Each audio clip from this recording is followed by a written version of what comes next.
Tu tuan-tuan beli pula katil yang mahal. Lepas tu tuan-tuan marah katil tu. Saya beli katil RM5,000 tidur tak lena. Kita boleh beli katil yang mahal tapi kita tak boleh membeli lena. Lepas tu tuan-tuan, kan saya sebut peribahasa tu. Tuan-tuan beli rumah besar, lepas tu bergaduh laki bini, marah dekat pemaju. Beli rumah besar pun tak boleh beli kebahagiaan. Tak, tuan-tuan boleh beli rumah yang besar, tapi pemaju tak jual pada tuan-tuan kebahagiaan. Dia jual rumah tu 1 juta, 2 juta bukan plus kebahagiaan. Kebahagiaan tuan-tuan kena bina sendirilah. Maka saya ni buat awareness je.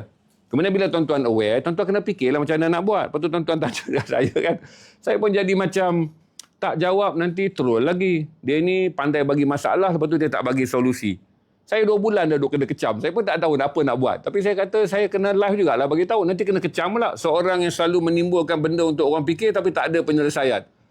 Saya pun nak cover diri saya jugalah dengan mengatakan kalau tuan-tuan beli rumah mahal, lepas tu tuan-tuan tak bahagia. Duduk rumah flat, tak pernah bergaduh dengan bini tuan-tuan. Beli kondo bergaduh hari-hari. Tuan-tuan salahkan peniaga kondo. Menjual rumah yang mahal tapi tak package dengan kebahagiaan. Tuan-tuan beli insurans, upgrade insurans tuan-tuan.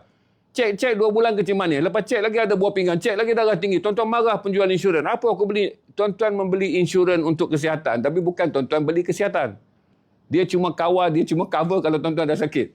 Saya pun macam tu juga. Saya share dengan tuan-tuan awareness. Tapi saya tak bolehlah share penyelesaian. Bukan semua berada dalam tangan saya. Sebahagian keputusan berada dalam tangan tuan-tuan. Okey, terima kasih.